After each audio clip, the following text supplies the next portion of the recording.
घिन आती है ना? लेकिन सुनिए, ठहरिए, ये छोटा-सा कॉकरोच आपको जीवन के सबसे बड़ी सीख सिखा देता है। जी हाँ, आप सही सुने, मैं उसी कॉकरोच की बात करता हूँ जिसे देख के महिलाएँ डर जाती हैं, घिन आती है और आपके खाने में, आपके टेबल में, आपके प्लेट्स में अगर वो दिख गए, तो आप पूरा की पूरा खाना या पूरी प्लेट आप वहाँ से हटा देते हो। कॉकरोच से हम सर्वाइवल एक्सपर्टीज़ सीख सकते हैं। कॉकरोच इस धरती पे 30 करोड़ साल से भी ज़्यादा पुराने हैं। डायनासोर्स आए और चले गए, मगर ये कॉकरोच इस पृथ्वी पे, इस प्लेनेट पे टिका रहा। और इसका सबसे बड़ा राज क्या है? इसका सबसे बड़ा राज है सर्वाइवल एक्सपर्टीज़। और सर्वाइवल एक्सपर्टीज़ कहाँ से आया? वो आया उसकी फ्लेक्सिबिलिटी से। सिचुएशन, सर्कमस्टांसेस के हिसाब से अपने आप को ढाल के एडजस्ट करने से ही सर्वाइवल एक्सपर्टीज़ आती है। और यह कॉकरोच से हम सर्वाइवल एक्सपर्टीज़ ज़रूर सीख सकते हैं अपने जीवन को फ्लेक्सिबल बना के। शोर नहीं, समझदारी दिखाते हैं। कॉकरोच दिखावा नहीं करते। आप जब भी उनको देखोगे तो उनकी चाल जो है बहुत धीरे-धीरे चलते हैं, लेकिन ज़रूरत आने पर इतने फुर्तीली से वो दौड़ने लगते हैं कि कोई इसको पकड़ नहीं सकता। तो इससे सबसे बड़ी सीख हमें ये मिलती है कि ज़रूरी नहीं है कि जो इंसान दिखावा करते हैं, बहुत बोलते हैं, वो बहुत समझदार हो। समझदार उसी में है कि वक़्त आने पर अपनी स्पीड को चेंज करे, अपने एक्शंस को चेंज करे। जिस वक़्त और ज़रूरत है, उसी वक़्त और ज़रूरत पे अपने एक्शंस को इम्प्लीमेंट करे। वही सबसे ज़्यादा समझदारी और अंडरस्टैंडिंग की सीख हमें कॉकरोच से मिलती है। कॉकरोच से हम हार न मानने वाली चीज़ भी सीख सकते हैं। अगर आप कॉकरोच के सिर को काट देते हो, फिर भी उसके शरीर कुछ टाइम तक हिलते रहता है, चलते रहता है।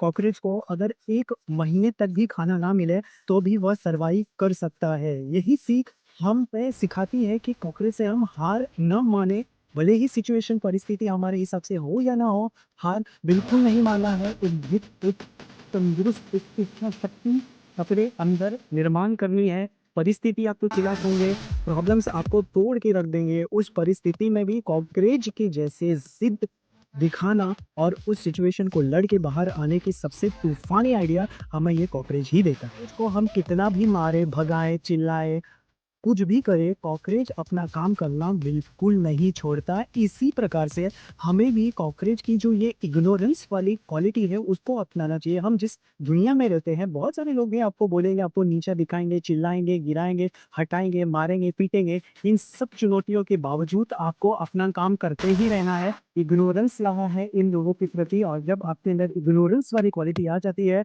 तो आप एक फैंटास्टिक इंडिविजुअल बनते हो, जिसको इग्नोर करने के अलावा सिर्फ पूरा ध्यान आपके काम और फोकस पे होता है। ऐसे इंडिविजुअल आप बन जाते हैं। धरती पर हर किसी की कोई ना कोई तरीके से वैल्यू होती है, ज़रूरत होती है। जैसे कि कॉकरोच कहीं-कहीं गंदगी साफ करने का भी काम करता है। तो भले ही क्रिएचर बड़ा हो या छोटा हो, ईश्वर ने सबको अपना-अपना कार्य दिया है, अपनी रिस्पॉन्सिबिलिटी दी है, और उस रिस्पॉन्सिबिलिटी को कॉकरोच बहुत ही बढ़िया तरीके से निभाता है। उसी तरह आपको भी अपनी ज़िम्मेदारी को समझ के कंटिन्यूअसली सतत उसके फुलफिलमेंट की तरफ काम करते ही रहना है, अपने गोल्स की तरफ बढ़ना है, ज़िम्मेदारी जो दी गई है उसकी तरफ बढ़ना है। लोग कुछ भी बोले, प्रेशर दे, चिल्लाए, कुछ भी करे, आपको उस पे ध्यान नहीं देना है। Your focus should be clear like a cockroach. तो अगली बार कॉकरोच दिखे तो आप उसको मारो ज़रूर, मगर उसे मारने से पहले ज़रूर उसके बारे में एक बार देख के समझने की कोशिश करो कि एक छोटा-सा जीव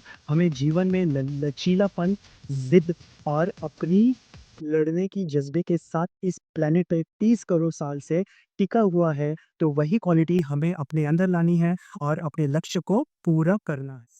ऐसे ही अतरंगी मगर ज़बरदस्त आइडियाज़ को आप तक पहुँचने के लिए मेरे वीडियो को लाइक, शेयर और सब्सक्राइब ज़रूर कीजिए। कमेंट बॉक्स में ज़रूर बताइए कि कॉकरोच की कौन-सी क्वालिटी आप अपने जीवन में उतारेंगे, अपने लक्ष्य की तरफ उतारेंगे, अपने गोल्स की तरफ उतारेंगे, और कौन-सा वो ज़िद, वो जज़्बा आपके अंदर कॉकरोच का लेके अपने गोल्स को पूरा करेंगे।